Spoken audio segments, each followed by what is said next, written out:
Howdy. One of those things you have to be ready for if you're in a position of leadership is sometimes you have to fire people. Hopefully you're firing people for the right reason.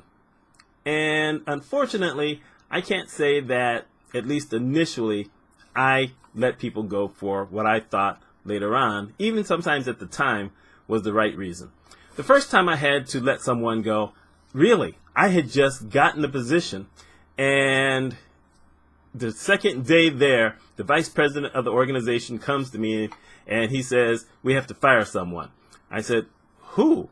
And I didn't really even know any of the names. And he mentioned, someone who I didn't know who she was. And one of the supervisors came in and she talked about it and said, she just wasn't up to snuff. She wasn't doing everything the way it needed to be done and she needed to be fired.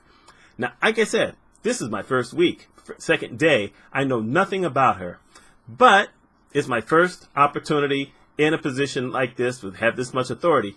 So a few days later, I brought her into my office and I let her go because I was the only one that had the authority. The vice president could have done it, but he bailed. So I had to do it. And the thing is, she was very gracious about it. I mean, yes, she cried a little bit. Then she says, I know this isn't your fault. You just got here. You don't know anything about me, but I'll go. And I always hated that moment that I did it because, like I said, I didn't get to evaluate her. Back then, if it wasn't in like the hospital or whatever, there was no written evaluations by anybody. So no one had given me any real reason, but the VP thought that I needed to let her go because he thought that the most important thing was to keep the office together. So that was the first time. The second time I had to fire someone, it wasn't quite the same kind of thing. I was at a different place. I was at a hospital, and civil service exams had taken place. And a lot of people didn't do well on the civil service exams.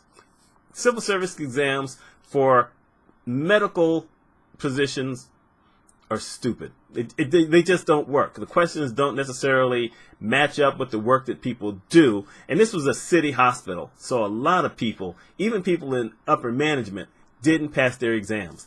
I passed mine, but it was a maritime manager position. I don't know how I did it. I mean, I knew enough stuff to be able to basically get 50% without a question, but I passed. Still, a lot of people didn't. So what happened is some people lost their jobs because other people in the community decided to take the test and they did pass. And so we had someone, finally, a guy who was working there. Now, there was another guy, but he was like in a different department. But to be among everyone else, this guy passed. And his aunt was already one of the employees, so she was ecstatic. And I thought, you know what, this will bring something different to the department. Well, it brought something different, all right. In essence, they just couldn't get along with him. And I didn't think there was anything wrong with it. I had, good conversations with him. But for whatever reason, he messed up the feel of the office. I thought that we should try to find a way to get him integrated with everybody because, he's nothing different than almost anyone else who comes in except, well, he's a male. And he wasn't a kid. I mean, he was maybe a little older than I was. In one way, it didn't seem like he would fit in, but you know what? He got the job fair and square. However, it didn't work out. And a couple of the folks went to the CFO who came to me and he had a talk. He says, this one guy is going to mess up the feel in the office and you should probably let him go. And I hemmed-hawed about it for a couple of weeks and I said, well, okay, you know what? We're going to do it. And I did it. And he was stunned. And part of me wondered how he could be stunned because he and I had kind of talked about it before. But he was stunned. His aunt never forgave me for doing it.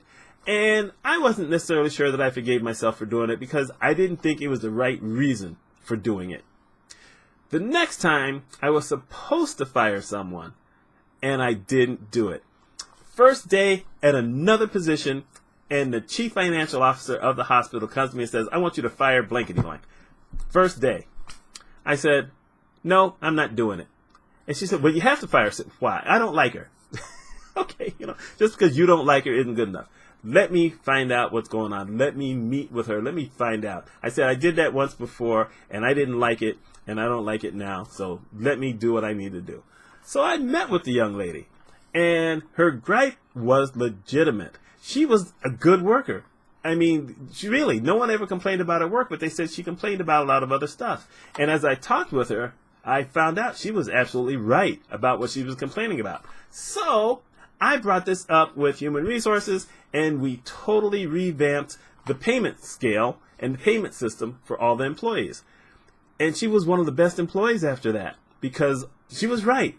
I mean, she'd been there, I think, 4 years, and there were people who were being hired who were making more money than her, even though she'd been there a while.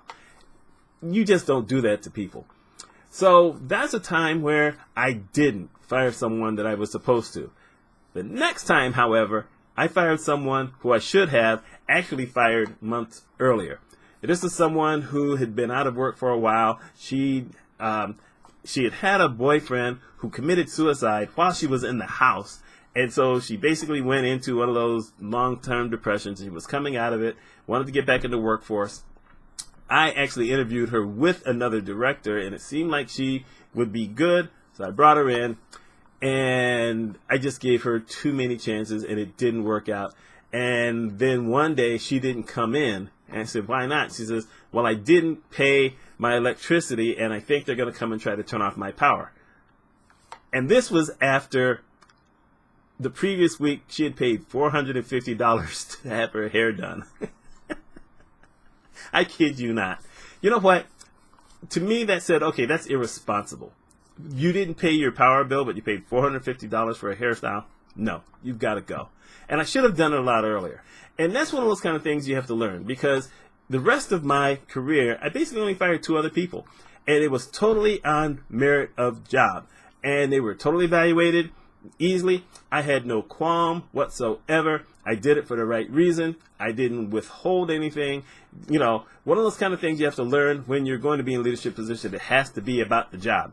You can't let personal stuff get in there. You can't do it because someone else wants you to do it because they don't like something.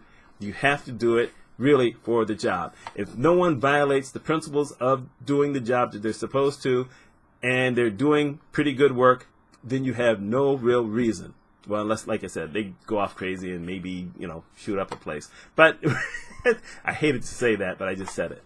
Still, if you're in a position where sometimes you might have to fire people, you really need to make sure that you're doing it for the right reason. And if they're kind of messing up the office scheme or the feel of everything, you need to give them the opportunity to fix it. You need to be able to talk to them and say, you need to get along and, try to find a way to fit in.